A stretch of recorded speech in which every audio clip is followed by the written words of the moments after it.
একবার আপনাদের সামনে হাজির হলাম। বিহারের বিধানসভা নির্বাচনে একবার চোখ রাখি। বিহারের বিধানসভা নির্বাচনে বিজেপি এবং জনতা দল ইউনাইটেড নেতৃত্বাধীন এনডিএ জোটের কাছে বিরোধীরা ধরাশায়ী হওয়ার পর বেশ কিছু ষড়যন্ত্র তত্ত্ব বা কনস্পিরেসি থিওরি বাজারে ভাসছে। যেমন বিরোধীদের একাংশ অভিযোগ করছেন এই নির্বাচনে ভোট এবং আসন অনুপাতের বৈষম্য অস্বাভাবিক রকমের বেশি।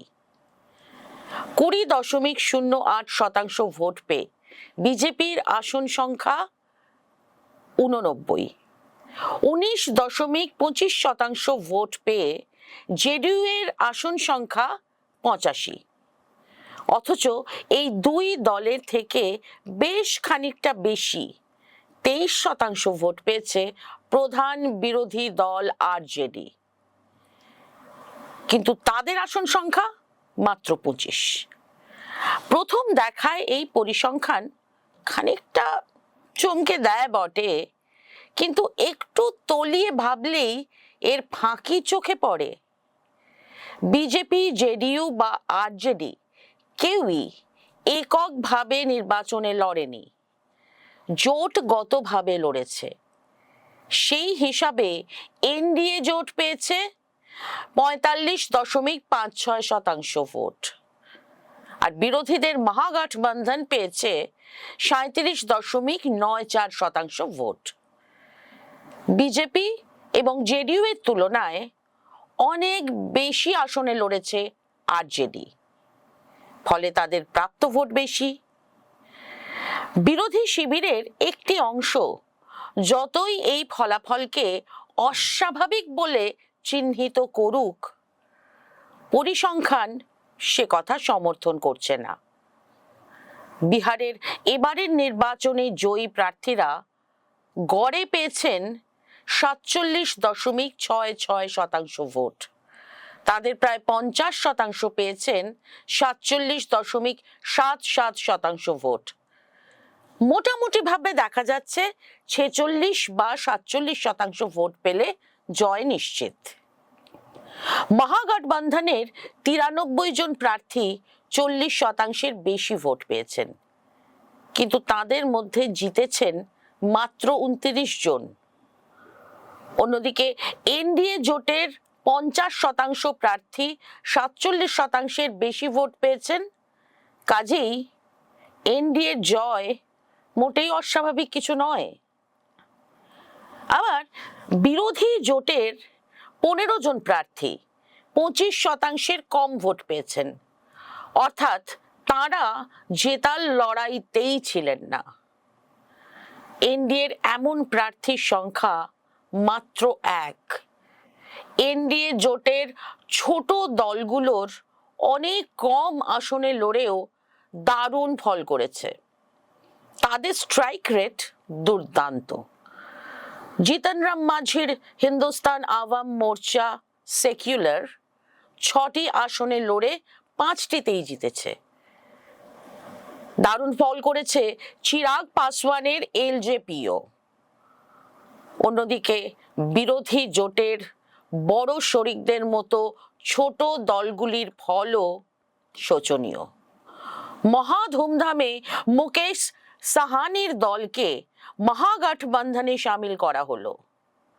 তাকে উপমুখ্যমন্ত্রী পদপ্রার্থী বলে ঘোষণাও করা হলো। বিহারের রাজনীতিতে মুকেশ মাল্লা কি বেটা বা মাঝির ছেলে নামে পরিচিত। নির্বাচনের ফল বলছে এই মাঝির ছেলের ভোটের নৌকা ডুবে গেছে। বামপন্থীরাও খারাপ ফল করেছেন। গত বিধানসভা নির্বাচনে সিপিআইএমএল লিবারেশনের আসন ছিল 12টা, এবার মাত্র 2টো। যদিও লিবারেশনের ভোট গতবারের থেকে 1 লক্ষ বেড়েছে, সিপিআই শূন্য হয়ে গেছে, সিপিএম 1টি আসন পেয়েছে, জঘন্য ফল করেছে কংগ্রেসও। প্রশ্ন উঠতে শুরু করেছে, বিহারের মুসলিমরা কি হাত উপর করে মহাগঠবন্ধনকে ভোট দিলেন না? দেখা যাচ্ছে জোটের বাইরে থেকে লড়ে ওয়েইসির আইএমএম কয়েকটি আসনে জিতে গেছে। বেশ কিছু আসনে তারা ভোট কেটে মহাগঠবন্ধনকে হারিয়ে দিয়েছে। বিরোধী জোট কি পারত না মুকেশ সাহানির সঙ্গে আরো একজন মুসলিম নেতাকে উপমুখ্যমন্ত্রী মুখ হিসাবে ঘোষণা করতে? বিহারের মুসলিমদের মধ্যে প্রতিনিধিত্বের সংকট প্রবল। সব থেকে বড় দল বিজেপির কোনো মুসলিম বিধায়ক নেই। জনতা দল ইউনাইটেডের মাত্র একজন। অথচ ১.৫ দশক আগে ছবিটা এমন ছিল না। 2010-এ প্রাক মোদি যুগের বিজেপির টিকিটেও বিহারে মুসলিমরা এমএলএ হয়েছেন। জেডিইউর বেশ কিছু মুসলিম বিধায়ক ছিলেন। প্রশ্ন উঠছে, মহাগঠবন্ধন কি আরো কিছু মুসলিমকে প্রার্থী করতে পারত না? লালু প্রসাদ যাদবের আমলের তথাকথিত জঙ্গল রাজের প্রতি এখনো কি ভোটারদের একাংশের বিরক্তি রয়েছে? এই প্রশ্ন উড়িয়ে দেওয়া যায় না। রাহুল গান্ধী হঠাৎ করে প্রচার থেকে কিছুদিনের জন্য সরে গিয়েছিলেন। তার প্রভাব কি পড়ল ভোটের ফলাফলে? এই সমস্ত প্রশ্নগুলো থাকবেই। ষড়যন্ত্র তত্ত্বের বাইরে বেরিয়ে ভাবলে হয়তো বিরোধীদেরই মঙ্গল। বিরোধী শিবির থেকে আরো একটি অভিযোগ হাওয়ায় ভাসিয়ে দেওয়া হচ্ছে। নির্বাচন কমিশন বেছে বেছে বিরোধী ভোটারদের নাম বাদ দিয়েছে এসআইআর এর মাধ্যমে, আর তার ফলেই নাকি মহাজোট এঁটে উঠতে পারেনি। সত্যি কি তাই? চূড়ান্ত ভোটার তালিকা থেকে বাদ পড়েছিলেন 3,66,000 ভোটার। তাদের সকলেই যদি মহাজোটকে ভোট দিতেন, তাহলে কি 167 আসনে ব্যবধান ঘুচত? অজুহাত দিয়ে বোধহয় তেমন কোনো লাভ নেই। আর ইভিএম নিয়ে বিস্তর সংশয়, কিন্তু ইভিএম এর বিরুদ্ধে কোনো কার্যকর আন্দোলন কি গড়ে তুলেছেন বিরোধীরা? রাজপথের প্রতিরোধ ছাড়া সংবাদ সম্মেলন করে হাইড্রোজেন বোমা ছোড়া কি অরণ্যে রোদন নয়? বিহার থেকে এবার একটু বাংলায় আসা যাক। বিহারের বিধানসভা নির্বাচনে বিজেপি জোটের বিপুল জয় কি বাংলার রাজনৈতিক মানচিত্রকে প্রভাবিত করবে? বিজেপি বলছে আলবাত করবে। 26-এর বিধানসভা নির্বাচনে বাংলায় পদ্ম ফুটবেই। অঙ্গ বঙ্গ কলিঙ্গের মধ্যে আপাতত শুধু বঙ্গ বিজেপির কাছে অধরা মাধুরী হয়ে রয়েছে। বাংলার চারপাশে বিজেপি সরকার, বিহার, ওড়িশা, আসাম সর্বত্র। ফলে 26-এর ভোটে নবান্নে গেরুয়া নিশান ওড়াতে বিজেপি যে সর্বশক্তি নিয়োগ করবে তা বলাই বাহুল্য। কিন্তু বাংলা আর বিহার যে এক নয়। বিহারের তুলনায় বাংলায় বিজেপি বিরোধিতা অনেক বেশি শক্তিশালী।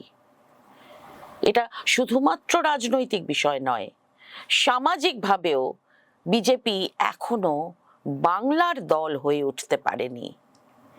এখনো তারা উত্তর ভারতের দল।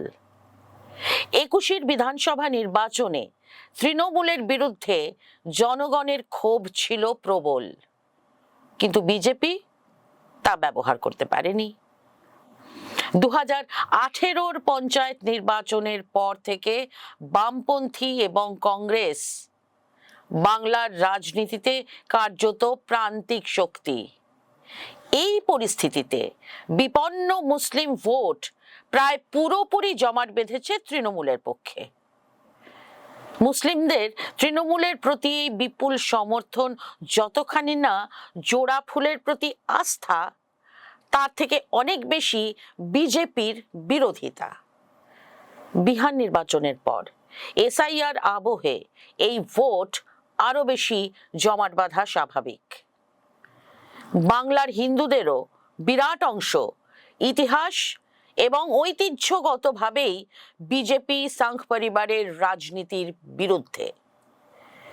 বাঙালি হিন্দু সমাজে মুসলিম বিদ্বেষ আছে, কিন্তু তার চরিত্র এখনো পর্যন্ত উত্তর ভারতের থেকে আলাদা।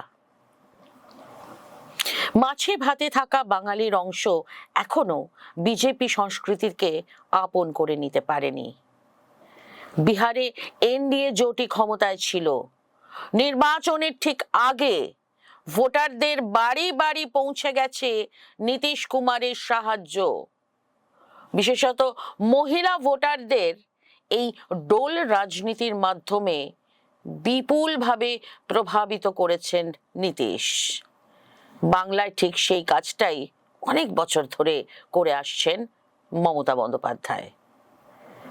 রাজ্যে নারী নির্যাতন, ধর্ষণ এর অন্ত নেই, কিন্তু লক্ষ্মীর ভান্ডার, কন্যাশ্রীতে ভর করে মমতার নারী ভোট ব্যাংক অটুট। সাংগঠনিকভাবেও পশ্চিমবঙ্গে বিজেপি বহু যোজন পিছিয়ে রয়েছে তৃণমূলের থেকে। 21-এর নির্বাচনের আগেও বিজেপির যে সংগঠন ছিল এখন তাও নেই। মতুয়া দুর্গেও ফাটল, কারণ এসআইআর নিয়ে মতুয়াদের মধ্যে প্রবল উদ্বেগ। উত্তরবঙ্গের ট্রেডিশনাল বিজেপি বেস আগের মতো নেই, সেখানেও তৃণমূল শক্তি বাড়িয়েছে। একই কথা বলা যায় জঙ্গলমহল সম্পর্কেও। দক্ষিণবঙ্গে বিজেপি চিরকালই দুর্বল। শহরাঞ্চলে বিভাজনের রাজনীতিতে ভর করে কিছুটা সমর্থন বাড়লেও তা জেতার জন্য যথেষ্ট নয়। বঙ্গ বিজেপির সব থেকে বড় সংকট, তাদের এমন কোনো মুখ নেই যিনি মমতার প্রতিপক্ষ হতে পারেন। দলে চূড়ান্ত গোষ্ঠীদ্বন্দ্ব। দিলীপ ঘোষ কোণঠাসা, সুকান্ত মজুমদার বা শ্রমিক ভট্টাচার্য একেবারেই জননেতা নন। শুভেন্দু অধিকারী জনপ্রিয়, কিন্তু দলে তাঁর গ্রহণযোগ্যতা প্রশ্নাতীত নয়। তার বিরুদ্ধে অভিযোগ তিনি সমান্তরাল সংগঠন চালান। তৃণমূলের যাবতীয় দুর্নীতির দায় তাঁর ওপরেও বর্তায়, কারণ বহু বছর তিনি তৃণমূলের প্রথম সারির নেতা ছিলেন। সব মিলিয়ে তৃণমূলের বিরুদ্ধে প্রভূত ক্ষোভ থাকলেও সেই ক্ষোভকে ব্যালট বাক্সে নিয়ে যাওয়ার মতো মুখ বঙ্গ বিজেপির নেই। তাই বাংলায় বিহারের পুনরাবৃত্তি হওয়া কঠিন, বেশ কঠিন।